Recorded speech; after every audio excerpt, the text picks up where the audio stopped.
భారత communist party Maoist కేంద్ర కమిటీ కార్యదర్శి Nambala Keshavarao operation black forest అనే భారత కేంద్ర ప్రభుత్వం యొక్క కార్యక్రమంలో భాగంగా నక్సల్స్ ఏరివేత కార్యక్రమంలో భాగంగా మృతి చెందినట్లు అమిత్ షా ప్రకటించారు. అమిత్ షా ప్రకటన నిజమై ఉంటే, నంబాల కేశవరావు అతను చనిపోయి ఉంటే, ఇది ఖచ్చితంగా మావోయిస్ట్ పార్టీ యొక్క బలహీనతకి అతిపెద్ద నిదర్శనం. తర్కబద్ధంగా మావోయిస్ట్ పార్టీ గమనం లేదు అనేదానికి, ప్రజలతో మమేకమై జనజీవితంతో కూడిన వ్యవస్థలో ఉంటూ లక్ష్య సాధనకు పనిచేయడం కాకుండా జనజీవనానికి దూరంగా ఒక ప్రత్యేక మార్గాన్ని ఎన్నుకుని తమతో ప్రజలు కలిసి బహిరంగంగా రావడానికి వీల్లేని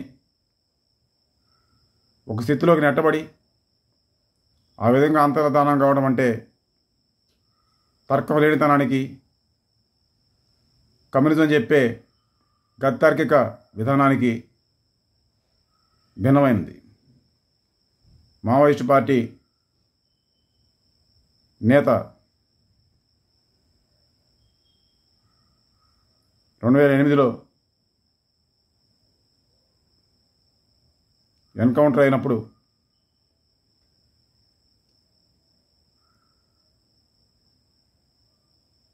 భవిష్యత్తులో గణపతి అనే పేరుతో నేను ఒక ప్రకటన ఇస్తే అది ఆంధ్రజ్యోతి దినపత్రికలో మొదటి పేజీలో వార్తగా వచ్చింది. పటేల్ సుధాకర్ రెడ్డి మృతి ఎన్కౌంటర్లో అన్న వార్త కింద. దానిలో భాగంగా ఆనాటికి మావోయిస్ట్ పార్టీ కేంద్ర కమిటీ కార్యదర్శి గణపతి కూడా ఈ విధంగా ఎన్కౌంటర్లో మరణించక తప్పదు, మొండి సందులోకి వెనుదిరిగి రావడం సాధ్యం కాని సందులోకి మావోయిస్ట్ పార్టీ ప్రవేశించిందని చెప్పాను ఆ ప్రకటనలో. 2018లో అనుకుంటాను పత్రికలో వచ్చిన వార్తల ప్రకారం గణపతి రాజీనామా చేశారు పార్టీకి. నంబాల కేశవరావు దాని కేంద్ర కమిటీ కార్యదర్శిగా ఎన్నికయ్యారు. ఇప్పుడు ఆయన మరణించారు వార్తలు వస్తున్నాయి. మొండి సందులోకి, బయటికి రావడం సాధ్యం కాని సందులోకి మావోయిస్ట్ పార్టీ ప్రవేశించింది. మావోయిస్ట్ పార్టీ దాని పేరులో భారత కమ్యూనిస్ట్ పార్టీ మావోయిస్ట్ అని పెట్టుకున్నప్పటికీ అది కమ్యూనిస్ట్ పార్టీ లక్షణాలు కలిగి లేదు.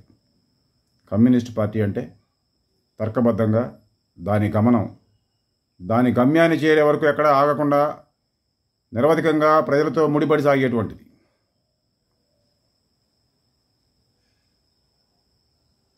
తర్కబద్ధ విధానం లేని, ప్రజా జీవితంతో ముడిపడి లేని మావోయిస్ట్ పార్టీ కమ్యూనిస్ట్ పార్టీ కాదు.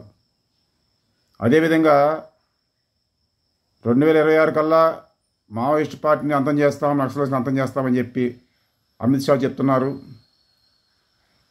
ఇప్పుడున్న వాళ్ళని అంతం చేస్తే చేయవచ్చు కాక, నక్సలైట్ల పేరుతోనో, టెర్రరిస్టుల పేరుతోనో, మావోయిస్టుల పేరుతోనో, ఏదో ఒక పేరుతో అసమానత్వం అనేది ఆర్థికంగా సమాజంలో ఉన్నంత వరకు అది అన్ని రంగాల్లోనూ అసమానతకి దారితీస్తుంది.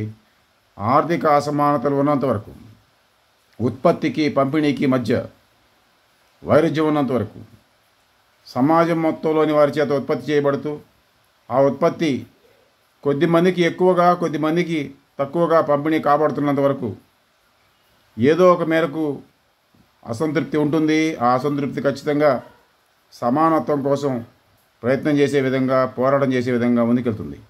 దానికి పేరు ఏదైనా కావచ్చు, టెర్రరిజం కావచ్చు, నక్సలిజం కావచ్చు, మావోయిజం కావచ్చు, ఏదైనా కావచ్చు. ప్రభుత్వం చెప్పాల్సింది, ప్రభుత్వం చేయాల్సింది ఆర్థిక సమానత్వాన్ని స్థాపించడం, దాని ప్రాతిపదికన మిగిలిన అంశాల్లో సమానత్వాన్ని స్థాపించడం.